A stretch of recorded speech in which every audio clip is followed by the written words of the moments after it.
Bonjour tout le monde, ça me fait plaisir d'être avec vous aujourd'hui. Peut-être que plusieurs d'entre vous m'ont déjà vu par le passé. J'aime ça, fréquenter un peu mon milieu de monde d'affaires et tout ça. Habituellement, j'adresse souvent mes présentations au niveau d'assurance cyber-risque pour les PME. Puis je me suis rendu compte qu'avec le temps, c'était les entreprises en technologie qui avaient beaucoup de questions sur leurs produits d'assurance à eux.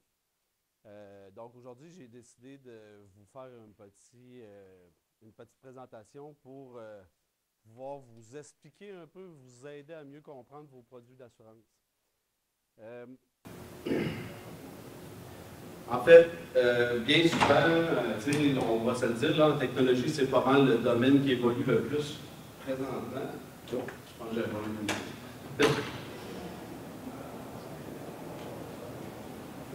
Là-bas. Oui, c'est ça. Donc, je disais que en technologie, là, ça bouge tellement vite, ça avance tellement vite que bien souvent, les gens ils se sentent mal compris par les acteurs en assurance.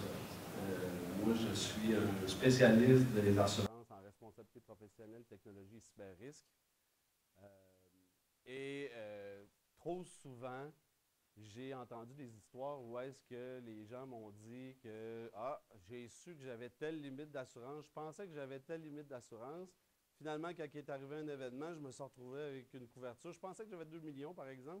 Finalement, on me dit que j'avais 100 000, 50 000, 25 000 même parfois. Donc, c'est pour ça que je trouve que c'est important de vous aider à comprendre un petit peu comment ça fonctionne, vos produits d'assurance pour vous. Je parle de responsabilité professionnelle, là. On parle de INO là, dans le jargon aussi, pour ceux qui veulent faire la distinction, c'est la même chose. Là. Erreur et omission, responsabilité professionnelle, c'est la même chose. Bon, j'ai fait une petite recherche pour voir aussi qu'est-ce que ça représentait, la technologie de l'information et des communications. On parle de 9 840 entreprises quand même au Québec. Qui emploie 183 000 travailleurs et on parle des revenus de 52,6 milliards. C'est pas rien, tu sais. C'est quand même important. On dit que ça englobe le développement logiciel, les services informatiques, les télécommunications, le multimédia, le jeu vidéo. Et le Québec abrite un écosystème technologique riche et diversifié, composé de milliers d'entreprises qui contribuent significativement à l'économie québécoise. L'assurance des entreprises en technologie. La plupart des entreprises vont détenir une assurance qu'on appelle responsabilité civile générale. Donc, c'est la fameuse, des fois on va entendre le mot combiné commercial, on couvre nos biens d'entreprise, on couvre notre responsabilité civile. Notre responsabilité civile, si on parle de tous des dommages matériels, corporels qu'on pourrait causer à des tiers lors de nos activités. Je donne un exemple. Une personne qui se blesse dans vos bureaux, ou si vous endommagez les biens d'un client lors d'une intervention. Cette assurance intervient pour couvrir les réclamations, les frais juridiques et les éventuelles indemnisations. Il faut comprendre que c'est une assurance qui est déclenchée lorsque quelqu'un vous reproche quelque chose via une voie judiciaire. Donc, ça peut être aussi niaiseux, il s'est présenté à vos bureaux, il a glissé, il est tombé, il se brise la hanche, il dit qu'il y a un préjudice avec ça, il vous envoie une poursuite judiciaire, bien tout de suite, vous êtes obligé de répondre à ça via des avocats et tout ça. Si vous avez une assurance, c'est l'assureur qui va prendre fait et cause pour vous et qui va prendre votre défense. Et si jamais il y a un juge qui dit que finalement vous êtes responsable et tout ça, puis qui vous demande d'indemniser le client pour X montant, c'est le montant de couverture que vous allez avoir sur votre police d'assurance. C'est bien important de comprendre, c'est vrai, je l'ai mis, c'est que cette assurance-là ne couvre pas les erreurs professionnelles, les actes intentionnels et les atteintes à la vie privée ou les incidents liés à la cybersécurité. Je pense qu'aujourd'hui, la plupart des gens en technologie l'ont compris que le cyberrisque et la faute n'est pas couvert par ce produit-là. Quand ce n'était pas le cas, là, je vous dirais que ça fait peut-être 5 ans là, que je vois que vous êtes de plus en plus sensibilisés à comprendre ce produit-là. Mais par le passé, j'ai déjà vu des gens qui n'avaient aucune responsabilité professionnelle, qui avaient encore moins de l'assurance cyber-risque. Ensuite, vient la fameuse portion responsabilité professionnelle, erreur et omission. C'est essentiel pour vous parce que c'est dans ce cadre-là que vous allez pouvoir avoir une assurance qui va répondre si quelqu'un vous reproche quelque chose lié à vos services. Si vous, par exemple, vous faites de la programmation de logiciels, vous faites des logiciels, vous offrez des conseils en cybersécurité, vous faites de la sécurité informatique, vous vendez du matériel informatique, c'est toutes des choses que, à quelque part, quelqu'un pourrait vous reprocher, être pas satisfait, dire qu'il a vécu un préjudice financier par rapport au service que vous lui offrez et vous le reprochez via une voie judiciaire. Encore là, il faut comprendre que cette police-là, cette protection-là dans vos produits d'assurance est déclenchée quand quelqu'un vous présente une poursuite. Ce n'est pas quelque chose qu'on va admettre sa responsabilité puis qu'on va essayer de dire OK, mon assurance va le payer et tout ça. Si jamais quelqu'un vous présente quelque chose, une mise en demeure, on va le dire, là, que c'est le moyen le plus courant. Vous prenez la mise en demeure, vous ne dites pas un mot, je sais que c'est plate, là, mais vous ne commencez pas à argumenter avec le client et tout ça.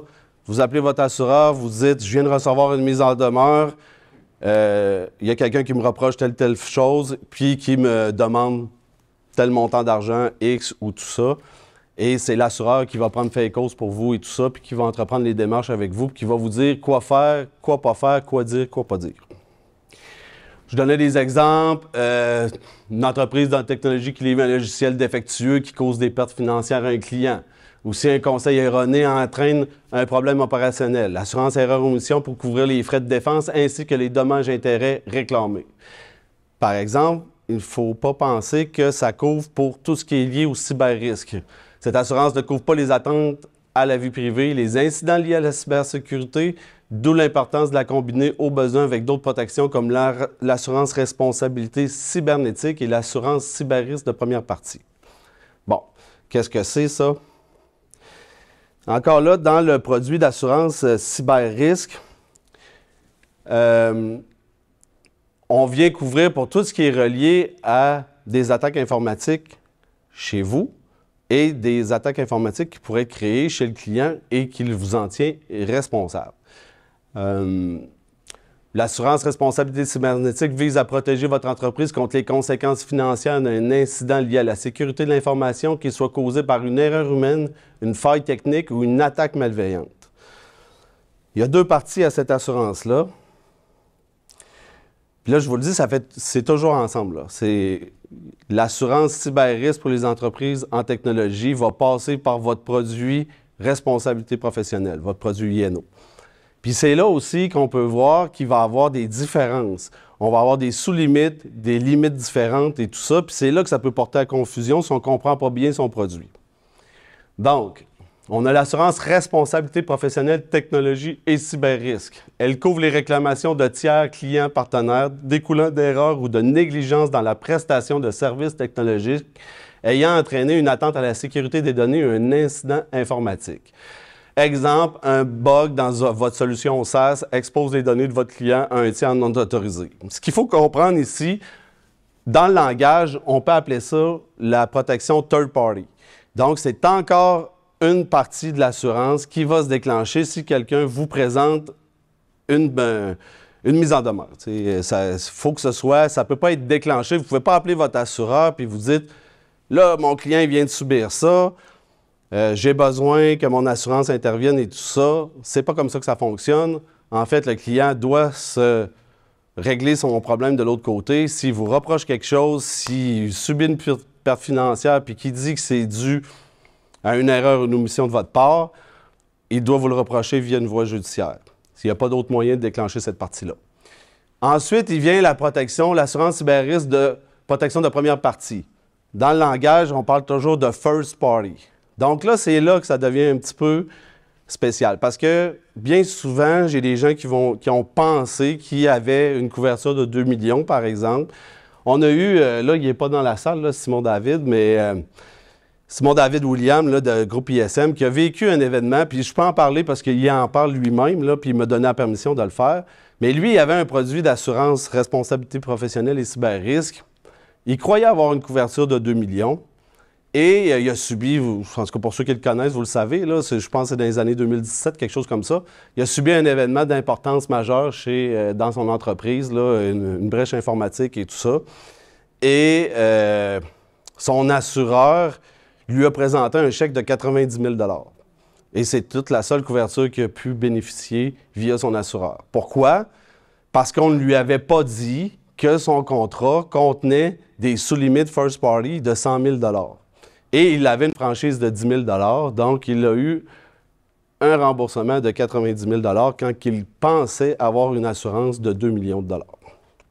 Donc, souvent, ce qui va arriver, c'est la partie où est-ce qu'on déclenche à partir du moment qu'on a un événement. C'est ça la différence, c'est que c'est pas une poursuite judiciaire, c'est pas quelqu'un qui vous reproche quelque chose, c'est vous, dans votre entreprise, qui subissez une brèche informatique.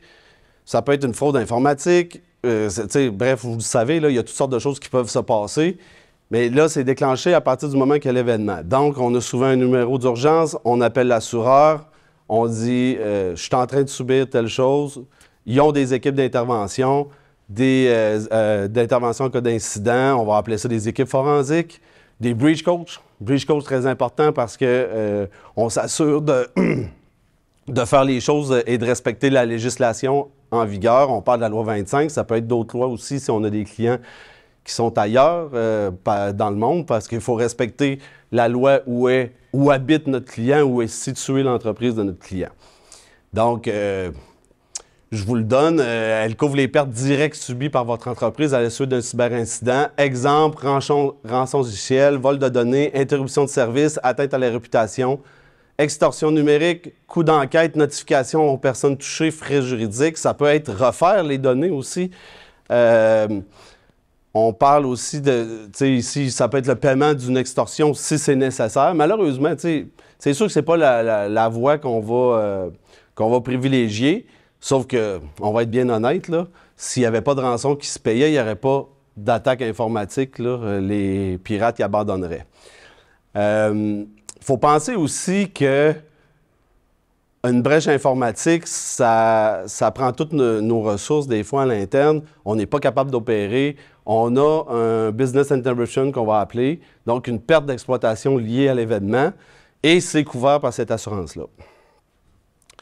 C'est là aussi que c'est important d'avoir quelqu'un qui est capable de nous expliquer le produit parce que il n'y a pas un produit qui est pareil, il n'y a pas un produit qui couvre tout ce qui est écrit là. J'ai même des produits qui ne couvrent pas le paiement d'extorsion. Il y a certains produits qui vont aller plus loin, qui vont payer le cybercrime, ce qu'on va appeler de la fraude par ingénierie sociale, de la fraude par transfert de fonds, fraude de télécommunications. Ce n'est pas tous les produits d'assurance responsabilité professionnelle puis cyber pour les entreprises technologiques qui offrent ces couvertures-là. Donc, c'est important que votre courtier soit en mesure de vous expliquer ces choses-là pour que vous le sachiez. C'est très plate de le découvrir la journée qu'on subit un événement puis qu'on se fait dire « Je suis désolé, mais tu n'as pas de couverture pour ça. »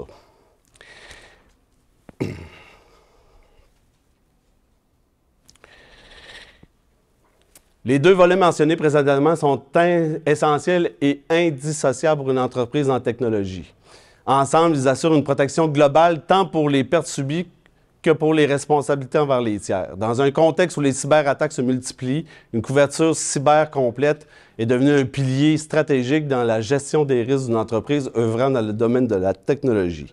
Encore là, il faut bien se comprendre, quand que je dis indissociable, c'est que vous n'êtes pas admissible quand on a des activités technologiques à un produit d'assurance qu'on va appeler standalone, monoligne, là, une police d'assurance cyber-risque séparée de votre autre produit.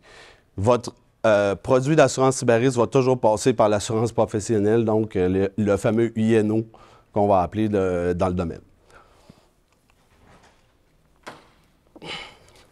Est-ce que je voulais garder là, du temps pour les questions. Fait que j'imagine qu'il y en a peut-être qui ont des questionnements ou des choses par rapport à ce que je vous ai expliqué. J'ai résumé ça globalement. C'est sûr que je suis tout le temps disponible. J'ai un board présentement ici. Je participe à plusieurs activités en technologie. Mes coordonnées sont souvent faciles à trouver. Je peux vous les partager et tout ça. Mais là, aujourd'hui, s'il y en a dans la salle là, qui voudraient adresser certains points ou que vous voulez que je précise des choses, bien, je vous laisse le temps. Oui. Bon, comme responsabilité, de tu peux hacker, tu n'as pas le même montant que la responsabilité civile. Je comprends. Mais si dans ta clientèle, là, les autres te poursuivent, c'est pas dans la même branche, là. C'est pas encore dans la même. T'appelles ça l'assurance cyber-risque. C'est un autre. Ça dépend, c'est ça. C'est que dans la responsabilité professionnelle technologie, parce que l'assurance responsabilité civile, on s'entend, là, c'est dommages matériels, dommages corporels. Donc, on n'est pas là. Faut aller vers la fameuse INO, qui devrait, quand on a un produit INO technologie, là, ça couvre aussi la responsabilité cybernétique. Donc, puis c'est pour ça aussi que c'est indissociable, parce que ce serait trop difficile d'avoir un assureur en INO puis un assureur en cyber. Puis là, quand il arrive quelque chose de vous dans votre domaine, mais là, c'est où la ligne où est-ce que c'est lui, l'assureur, qui répond ou c'est cet assureur-là qui répond? Donc, ils vont toujours mettre ça ensemble. Donc, là, c'est là que ça rend les choses plus faciles. On le déclare à l'assureur. C'est quoi qui nous est reproché? C'est-tu, t'as subi une attaque, ça m'a provoqué ça. J'ai subi une attaque parce que tu as fait ça. J'ai subi une attaque parce que tu ne m'as pas dit ça. Puis là, il faut bien s'entendre. Là. Quand on parle de liabilité, de responsabilité, là, c'est pas parce que ce qui vous est reproché est ridicule que vous n'aurez pas à en répondre. À partir du moment où vous recevez une mise en demeure d'un client, vous êtes obligé d'y répondre via une voie judiciaire. Vous êtes obligé de prendre un avocat puis de vous présenter en cours puis de répondre à ça. Là. Je veux dire, ce sera un juge de déterminer si c'est légitime ou non ce qui vous est reproché puis si on engage des poursuites puis si on continue le processus judiciaire. Quand on a un assureur, bien, on ne se casse pas la tête. On lui dit qu'on a reçu cet avis-là, qu'il y a un client qui nous reproche ça et il prend, ça s'appelle prendre fait et cause. Ce qui est le fun au Québec, on est la seule place dans le monde où c'est que tous les frais de défense sont en dessous des limites. Ça veut dire que si vous avez une protection d'1 million, par exemple, tout ce qui va être engagé en frais juridiques ne sera pas déduit de votre limite d'assurance. Le montant que vous avez de 1 million, 2 millions, ça peut être 5 millions même, lui, il est réservé à si on doit payer une indemnité. S'il y a le juge au bout de la ligne, ou même, je vais vous dire, là, bien souvent, mettons que c'est assez flagrant, puis là, je vous le dis, on n'avoue jamais sa culpabilité devant un client et tout ça, là. Mais si, tu sais, l'assureur, il voit que, finalement, ben oui, vous avez commis une faute, puis tout ça, puis tu sais, il n'engagera pas des procédures judiciaires pendant 2 ans pour dépenser des frais et tout ça. Il va prendre une entente à l'amiable avec votre client. Puis le montant qui va être négocié puis qui va être versé au client, c'est de là qu'on va épuiser votre limite d'assurance. Donc, ça sert à ça. C'est le seul endroit dans le monde. Fait que, tu sais, des fois, il y a des gens qui vont me dire « Hey, je connais une entreprise en Ontario, je connais une entreprise aux États-Unis, ou je connais... Lui, il paye moins cher d'assurance que moi. » Ouais. Mais lui, par exemple, chaque dollar dépensé pour un avocat réduit sa limite d'assurance, tandis que vous, ce n'est pas le cas. Est-ce que ça répond à la question? Pardon? Les frais d'avocat et les frais de règlement, c'est 2 montants différents. Est-ce que c'est mentionné dans la police? Qui est la portion? C'est le Code civil du Québec qui oblige que les frais de défense soient en dessus des limites d'assurance. Donc, à partir du moment que vous avez une couverture d'assurance, les frais ne peuvent pas épuiser votre limite. Mais par contre, je vais te poser aussi la question de Oui. là, c'est 2 réclamations. Tu peux demander des 2 réclamations. Une qui est là pour moi, en tant que propriétaire, que je me suis attaqué, et l'autre par ceux qui. Oui, OK, oui, je comprends. Là, vous me parlez d'un cas où vous subissez un événement chez vous, dans votre entreprise. OK. La première chose qui va arriver, c'est qu'on va déclencher la police pour les frais de première partie. Donc là, il va y avoir l'intervention de l'assureur. Tu sais, des fois, vous pouvez dire, ben tu sais, moi, j'ai déjà telle firme avec qui je veux faire affaire, tout ça. Est-ce que leurs honoraires sont couverts, tout ça? Bref, l'assureur va rembourser tout ça. Si vous n'en avez pas, il va vous en fournir. Ils font toujours affaire avec des gens. Ils ont des firmes déjà prévues pour ça. Tu sais, il y a aussi le Bridge Coach là, qui est assez important dans ça, que souvent, je ne connais pas grand monde qui en ont. Là. Fait que, ils vont vous fournir ça. Ça, oui. Bien, c'est pas 2 réclamations. En fait, c'est que c'est 2 parties de votre police d'assurance. Puis, tu sais, je vous le dis, là, il y a certains assureurs là, que le first party, c'est 25 000. Tu sais, fait que quand vous ne le savez pas, là, 25 000, on va pas loin avec ça. Là. Il y en a d'autres que c'est 100 000, il y en a d'autres qui vont te mettre un aggregate limite, puis 100 000, mettons, pour la restauration des données, 100 000 pour la perte d'exploitation et tout ça. Il n'y a pas un produit qui est vraiment pareil et tout ça. Il y en a certains qui vont offrir la même couverture en third party puis en first party. Ça, c'est très intéressant. Le cybercrime, tout ce qui est pour la fraude et tout ça, lui, je le vois rarement à même limite. Il est souvent limité à 250 000. Mais là, ce qui va arriver dans un cas comme ça, c'est que vous avez subi un événement, vous avez déclenché votre police, vous avez une limite de first party et vous avez une limite aussi de third party, donc le fameux liability. Et habituellement, ce ne sera pas en même temps. Je veux dire, il va y avoir un certain temps avant que les gens ils se rendent compte qu'eux, je ne sais pas moi, peut-être vous fournissiez un service à une entreprise, puis là, à cause que vous avez été hacké, bien lui, il est down pendant une semaine. Mais lui, pendant ce temps-là, il a perdu des revenus. Bien, quand ça va être terminé, il va se prendre un avocat. Puis peut-être même qu'il va avoir une assurance, là. Cyber-risque, il va venir payer. Mais l'assureur, lui, s'il pense que vous êtes responsable, il va venir vous poursuivre. Ça s'appelle de la subrogation, dans le fond. Puis là, si vous avez une assurance, c'est les deux assureurs qui se parlent. Donc, oui, effectivement, c'est comme deux parties. Il y a certains... Il faut faire attention parce que quand je dis on a, mettons, 100 000, 50 000, ou, tu sais, bref, on peut avoir 1 million même, tu sais, mais des fois, il y a un aggregate limit, ce qui veut dire que votre responsabilité, votre limite responsabilité, puis votre limite première partie, c'est une limite annuelle, dans le fond. Donc, l'assureur n'ira jamais plus loin pour les deux parties que 1 million. Il y en a d'autres, ils vont dire, moi, je te fais une tour d'assurance de 1 million pour tout ce qui est INO, responsabilité professionnelle et tout ça, puis je te fais une tour d'assurance de 1 million pour tout ce qui est cyber-événements et tout ça. Fait que, tu sais, c'est pour ça que je vous dis, là, tu sais, j'ai pas de produit quasiment qui se compare ligne pour ligne, mot pour mot. Fait que c'est très important de pouvoir échanger avec son courtier puis de pouvoir comprendre ce produit-là. Puis c'est ça que je fais tout le temps. Tu sais, je veux dire, la plupart du temps, je suis contacté par les gens puis ils me disent « Ouais, mon courtier il me dit que j'avais ça. Là, j'aimerais ça avoir ton avis. J'aimerais ça que tu m'expliques mon produit d'assurance plus en profondeur. » C'est pas mal comme ça que je déploie puis que je vous fais profiter de mon expertise. J'ai vu une question à l'arrière?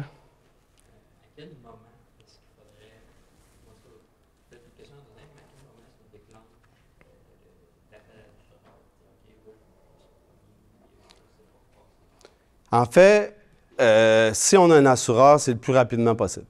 On le met dans la boucle. Tu sais, si ça ne fait pas, là, s'il voit que c'était anodin et tout ça, il va fermer l'appel puis il va dire « OK, c'est bon, on ferme tout ça » puis ça n'avait pas besoin de déclencher la police. Mais moi, ce que je dis tout le temps aux gens, c'est à partir du moment où vous soupçonnez ou subissez un événement, vous le mettez dans la boucle. Pourquoi? Parce que si vous retardez le temps à le notifier, que vous posez certaines actions et tout ça, vous pourriez causer préjudice à l'assureur. Ça pourrait envenimer la chose puis coûter plus cher, par exemple. Là, je ne veux pas vous faire peur, là. J'en ai pas vu vraiment là, d'affaires où l'assureur il disait ça. Mais c'est parce que j'ai vu des affaires là, assez...